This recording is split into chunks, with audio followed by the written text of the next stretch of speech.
చంద్రబాబు ప్రమాణ స్వీకార కార్యక్రమానికి ఏర్పాట్లు మొదలుపెట్టారు ప్రభుత్వ అధికారులు. ప్రమాణ స్వీకారోత్సవానికి వివిధ ప్రాంతాలని పరిశీలిస్తున్నారు. రాజధాని గ్రామాలు, ఎయిమ్స్ సమీపంలోని ప్రాంతాలతో పాటు గన్నవరం పరిసర ప్రాంతాలని కూడా చూస్తున్నారు. ఇక ప్రమాణ స్వీకారోత్సవానికి అనువైన ప్రాంగణం సెలెక్ట్ చేసే పనిలో ఉన్నారు అధికారులు, టీడీపీ నేతలు. ఈ నెల 12వ తేదీన ఉదయం 11 గంటల నుంచి మధ్యాహ్నం 12 గంటల మధ్య చంద్రబాబు ప్రమాణ స్వీకారం చేసే అవకాశం ఉంది. దీంతో రేపటిలోగా ప్రమాణ స్వీకార ప్రాంగణాన్ని ఖరారు చేయబోతున్నారు. ఏర్పాట్లకి కావాల్సిన మెటీరియల్స్ ని కూడా సిద్ధం చేశారు అధికారులు.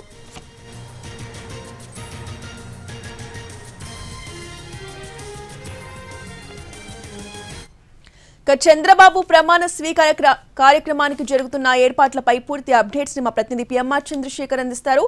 చంద్రశేఖర్,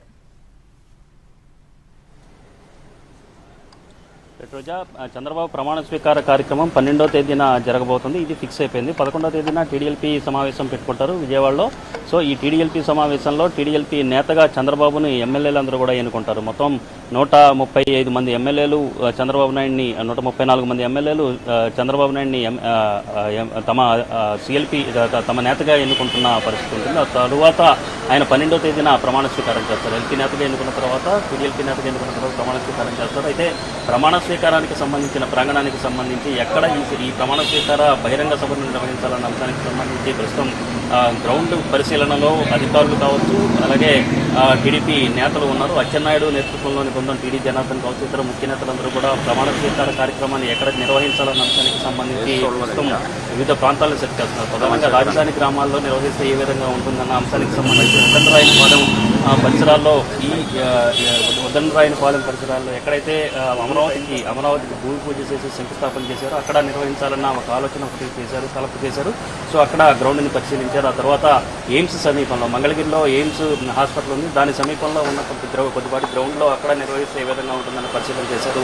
అలాగే గన్నవరం నియోజకవర్గంలో కూడా అక్కడ కొంత ఖాళీ స్థలం కొంత ఖాళీ స్థలం ఉంటే అక్కడ కూడా ప్రమాణ స్వీకార కార్యక్రమాన్ని నిర్వహిస్తే ఏ విధంగా ఉంటుందన్న దిశగా సెర్చ్ అయితే జరుగుతుంది, గ్రౌండ్ సెర్చింగ్ అయితే జరుగుతుంది. సో దీనికి సంబంధించి ఇవాళ లేదా రేపటిగా ఈ ప్రమాణ స్వీకార ప్రాంగణానికి సంబంధించిన తుది నిర్ణయం తీసుకునే అవకాశం కనిపిస్తుంది. అంటే ఎక్కడ నిర్వహించాలన్న అంశానికి సంబంధించి కూడా కొంత వాస్తు ప్రకారం కూడా కొన్ని సూచనలు తీసుకుని దానికి అనుగుణంగానే ఈ ప్రమాణ స్వీకార ప్రాంగణాన్ని నిర్ణయిస్తున్నట్లుగా మనకు అందుతున్న సమాచారం మేరకు తెలుస్తుంది. ఇక ముహూర్తం విషయానికి వచ్చేసరికి ఉదయం 11:27 ప్రమాణ స్వీకారం చేసే అవకాశం ఉన్నట్లుగా మనకు తెలుస్తుంది. సో టెంటేటివ్గా ఉదయం 11 గంటల నుంచి మధ్యాహ్నం 12 గంటలలోపు చంద్రబాబు నాయుడు ప్రమాణ స్వీకారం ఉండే అవకాశం ఉన్నట్లుగా మనకి తెలుగుదేశం పార్టీ వర్గాల నుంచి వస్తున్న సమాచారం మేరకు తెలుస్తుంది.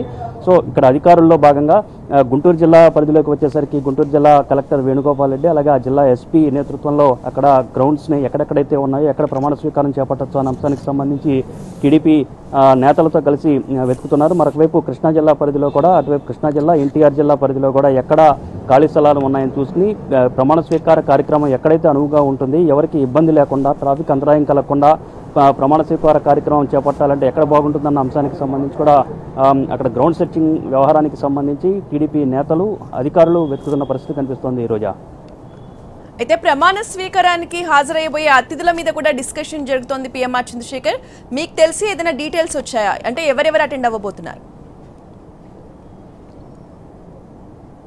ఈ సమావేశానికి, అంటే ఈ ప్రమాణ స్వీకార కార్యక్రమానికి అయితే మనకు అందుతున్న సమాచారం మేరకు ఇప్పటికే ప్రధాని నరేంద్ర మోడీని ఆహ్వానించినట్టుగా తెలుస్తుంది. అలాగే ఢిల్లీ పెద్దలు అమిత్ షా కావచ్చు, రాజ్నాథ్ సింగ్ కావచ్చు, జేపీ నడ్డా, ఇటువంటి ఢిల్లీ పెద్దలు ఎవరైతే ఉన్నారో వాళ్ళని ఆహ్వానిస్తారు. దాంతోపాటుగా ఎన్డీఏ మిత్రస్వామ్య భాగస్వామ్య పక్షాలు ఎవరైతే ఉన్నారో ఆ పార్టీలందరికీ ఆ పార్టీల్లోని అధినేతలందరినీ కూడా ఆహ్వానిస్తున్నారు. దాంతోపాటు మిగిలిన పార్టీలకు సంబంధించిన లోకల్గా, అంటే రాష్ట్రంలో పార్టీలు వైసీపీ కావచ్చు, అలాగే వామపక్షాలు, ఈ పార్టీలకు సంబంధించిన వాళ్ళకు కూడా ఈ పార్టీలకు సంబంధించిన వాళ్ళు కూడా ఆహ్వానాలు పంపే అవకాశం కనిపిస్తుంది. అన్ని పార్టీలకు సంబంధించిన, అంటే అటు తెలుగుదేశం, జనసేన, బీజేపీతో పాటుగా వైసీపీకి సంబంధించి కూడా 11 మంది ఎమ్మెల్యేలు ఎన్నికైన నేపథ్యంలో వాళ్ళకు కూడా ఆహ్వానాలు పంపే అవకాశం కనిపిస్తుంది. అంటే పెద్ద విఐపీల విషయానికి వచ్చేసరికి ప్రధాని, అలాగే జేడీయూ తరపున బీహార్ సీఎం నితీష్ కుమార్, అలాగే ఢిల్లీ పెద్దలు ఎవరైతే ఉన్నారో అమిత్ షా, జేపీ నడ్డా, ఇటువంటి వాళ్ళకి ఆహ్వానాలు ఇప్పటికే పంపినట్టుగా మనకు అందుతున్న సమాచారం మేరకు తెలుస్తుంది. దీనికి సంబంధించి ఇక టెంటేటివ్ షెడ్యూల్, ఆ విఐపీలకు సంబంధించిన టెంటేటివ్ షెడ్యూల్ ఇంకా రావాల్సి ఉంది. దానికి సంబంధించిన క్లారిటీ రావాల్సి ఉంది. రోజా రైట్, థ్యాంక్ యూ చంద్రశేఖర్.